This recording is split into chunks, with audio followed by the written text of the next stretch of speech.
akal ini tidak sanggup membayangkan sesuatu yang tidak pernah ada di dalam kosakata pikiran kita. Kalau kita tidak pernah melihat sesuatu, kita tidak akan bisa memikirkan. Coba sekarang, temui di mall, di masjid, sebanyak orang kita temui di sekolah, di kampus. Kalau kita tidak mengenalnya, sanggupkah untuk mengingatnya? Oh, inilah yang bisa ingat.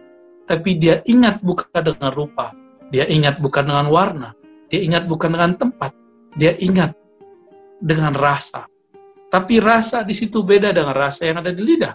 Rasa di situ beda dengan rasa yang ada di intelektual kita. Rasa di situ beda dengan rasa yang ada di kolbu.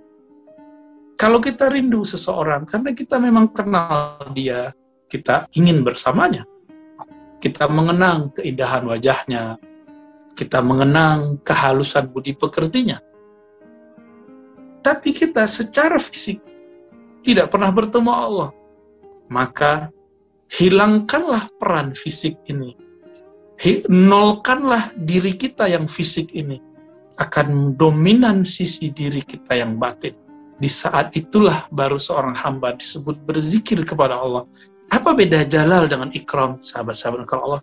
Jalal dan ikram itu sama dengan jalal dan jamal. Jalal itu keagungan, keperkasaan Allah. Allah itu jika menggunakan keperkasaan, keadilannya, maka Allah akan menghancurkan alam semesta. Tapi jika Allah dengan ikram dan jamalnya, kemurahan dan keindahannya, maka Allah akan memaafkan alam semesta. Allah akan membantu kita. Maka jangan pernah menganggap sholat kita sudah bermakrifat, sholat kita belum apa-apa ya. Jangan kemudian karena kesolehan fisik kita sudah merasa soleh, karena soleh abadi. Ada di tempat makrifat itu ada. Di manakah makrifat itu dititipkan? Disitulah Allah memandang. Allah memandang ke dalam kolbu, karena di kolbu itulah dititipkan ma'rifatullah. Mengenal Allah Subhanahu wa ta'ala. Sahabat-sahabat dimuliakan Allah, lalu ada beberapa orang kemudian bertanya ya kepada Imam Ghazali, Imam Abdul Qadir Jilani, Surawari, sama pertanyaan. Bagaimana cara kita merindui sampai kepada yang kita rindui, yaitu Allah? Maka jawabannya, jika kita merindukan Allah hanya dari sisi pendalilannya, maka belajarlah kepada orang-orang ahli akidah, bahkan para filsuf. Mereka sangat mudah menemukan bukti-bukti adanya Allah. Namun, jika ingin mengenal Allah dengan Allah itu sendiri, maka kita harus melalui pintu kerasulan, pintu para aulia yang mewarisi ilmunya dari Nabi. Maka teman-teman, dalam surat Asy-Syura itu ada dua cara Allah mengenalkan dirinya kepada makhluknya. Ayat 13 bagian akhir ya. Allahu yajtabi ilaihi man yasha. Allah itu yajtabi ilaihi man yasha. Dialah yang memilih. Dialah yang menentukan. Ilaihi, siapa yang akan datang kepadanya? Man yasha, sesuka-sukanya. Maka siapa yang Allah takdirkan khusyuk malam ini, Allah yang ditakdirkan bisa mengenalnya malam ini, esok, nanti, kemarin, itu suka-suka Allah. Karena tidak ada yang bisa mengatur-ngatur Allah. Maka orang-orang yang berdoa lalu memaksa Allah, berdoa lalu mengatur Allah, berdoa lalu mencoba memberitahu, mendikte Allah, orang-orang ini tidaklah mempunyai adab kemakrifatan, adab yang ruhani kepada Allah Subhanahu wa ta'ala. Inilah jalannya para anbiya, para aulia. Mereka dipilih oleh Allah Subhanahu wa ta'ala. Kenapa mereka bisa dipilih Allah? Karena di dalam dirinya sudah ada kebeningan. Mereka tidak merasa dirinya yang pintar. Mereka tidak merasa dirinya yang hebat.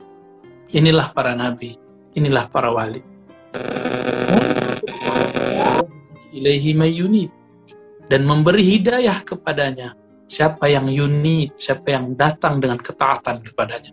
Jadi ada dua jalur ma'rifatullah. Pertama, Allah lah yang mengenalkan dirinya. Allah lah yang menentukan, memilih siapa yang akan Allah ambil. Inilah para nabi, para wali. Ada yang kedua, orang-orang muttaqin, salihin, orang-orang ahli taqwa yang saleh. Mereka ini beranggapan dengan taatnya dapat pahala, bisa kenal Allah. Dengan tahajudnya yang banyak, bisa kenal Allah. Dengan haji umrohnya yang berkali-kali, bisa kenal Allah. Mereka berharap dengan ngaji dalil-dalil, belajar dalil-dalil, mereka bisa mengenal Allah. Ibnu Athaillah As-Sakandari qaddasallahu sirrahu menyebutkan, maka ada dua jenis hamba. Ada hamba yang mencari dalil tentang Allah. Yang kedua, may yastadilla bihi, may yastadillu ala Allahi bihi, billah.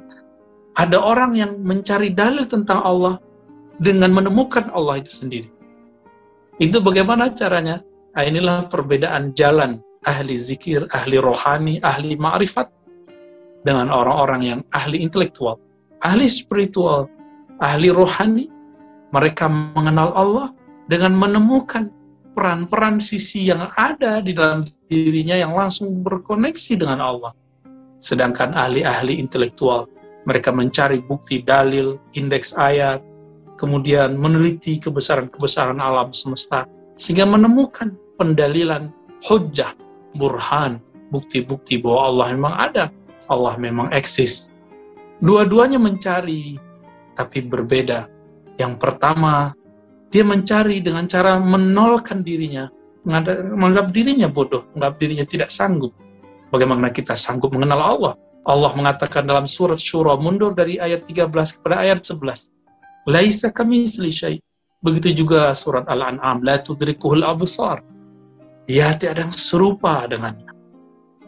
Akal ini tidak sanggup membayangkan sesuatu yang tidak pernah ada di dalam kosakata pikiran kita.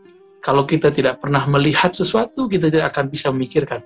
Coba sekarang, sebanyak orang yang kita temui di jalanan, sebanyak orang yang kita temui di mall, di masjid, sebanyak orang yang kita temui di sekolah, di kampus. Kalau kita tidak mengenalnya, sanggupkah untuk mengingatnya? Jika ada teman kita bertanya, Ar-Razi, kamu kenal gak dengan si Fulan, si Abdullah? Saya akan bertanya, Abdullah yang mana? Kenapa? Karena banyak Abdullah. Abdullah dari kampung ini, Abdullah dari kampung itu. Saya tidak bisa membayangkan jika saya memang tidak kenal dengannya. Maka apa yang dapat dilakukan orang yang berzikir jika dia tidak mengenal siapa yang dia zikirkan? Teman-teman, pernahkah otak kita bertemu Allah? Tidak pernah. Pernahkah mata ini melihat Allah? Tidak pernah. Maka kalau kita berzikir, kita tidak bisa mengingat Allah. Lalu siapakah yang mengingat saat itu? Bukanlah otak ini, bukanlah lisan ini. Ini cuma terjemahan. Kolbu hanya menyimpan nama-namanya. Tapi kolbu pun harus mendapatkan informasi dari yang lebih dalam lagi. Dari kolbu yang terdalam, yang terhubung kepada ar-ruh. Ruh yang Allah dulu tiupkan ke dalam diri. Yang disebutkan dalam surat Sad dan surat-surat yang lainnya. Setelah Allah ciptakan manusia, maka nafakhtu fihi min ruhi, aku tiupkan kepadanya rohku. Sang roh inilah yang pernah dulu bersaksi di hadapan Allah. Syahidna, roh inilah yang bisa ingat. Tapi dia ingat bukan dengan rupa, dia ingat bukan dengan warna, dia ingat bukan dengan tempat, dia ingat dengan rasa. Tapi rasa di situ beda dengan rasa yang ada di lidah. Rasa di situ beda dengan rasa yang ada di intelektual kita. Rasa di situ beda dengan rasa yang ada di kolbu. Kalau kita rindu seseorang, karena kita memang kenal dia, kita ingin bersamanya. Kita mengenang keindahan wajahnya, kita mengenang kehalusan budi pekertinya. Tapi kita secara fisik tidak pernah bertemu Allah. Maka hilangkanlah peran fisik ini. Nolkanlah diri kita yang fisik ini. Akan dominan sisi diri kita yang batin. Di saat itulah baru seorang hamba disebut berzikir kepada Allah. Inilah makna dari Al-Quran yang diterjemahkan oleh Imam Al-Qushairi. Sedikit berbeda penafsiran dengan ahli fikih. Ahli fikih menafsirkan, wazkur rabbaka idza nasita. Kalau engkau tertidur, maka sholatlah ketika bangun. Kalau engkau lupa, sholatlah ketika ingat. Itu menurut ahli fikih. Salah satu penafsiran. Ada penafsiran yang lain. Apakah itu? Imam Kusyairi mengatakan, wazkur rabbaka, engkau baru mampu diizinkan mengingat Rabbmu, penciptamu. Tauhid, syahadah, rububiyah. Kapan engkau diizinkan bersaksi terhadap rububiyah Allah sebagai Rabb penciptamu? Idza nasita, jika engkau telah lupa dengan eksistensi diri. Jika engkau telah menanggalkan kepintaran, telah menanggalkan kehebatan, menanggalkan jubah-jubah keilmuan, maka sahabat-sahabat karena Allah, benarlah kata ulama-ulama kita, man arafa nafsahu faqad arafa rabbahu.